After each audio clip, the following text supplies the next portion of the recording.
స్వధర్మమపి చావేక్ష్య న వికంపితుం అర్హసి ధర్మ్యాద్ధి యుద్ధాత్ శ్రేయోన్యత్ క్షత్రియస్య న విద్యతే.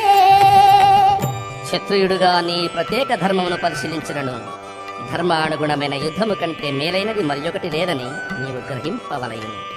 అందుచే నీవి విషయమున సంశయింపనవసరము లేదు.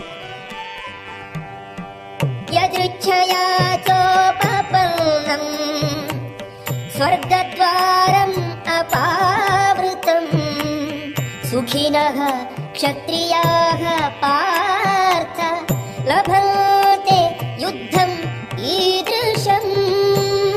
ఓ పార్థ, ఏ క్షత్రులకు స్వర్గద్వారములు తెరచు ఎట్టి యుద్ధావకాశములు అప్రయత్నముగా లభించునో అట్టివారు సౌఖ్యవంతులు.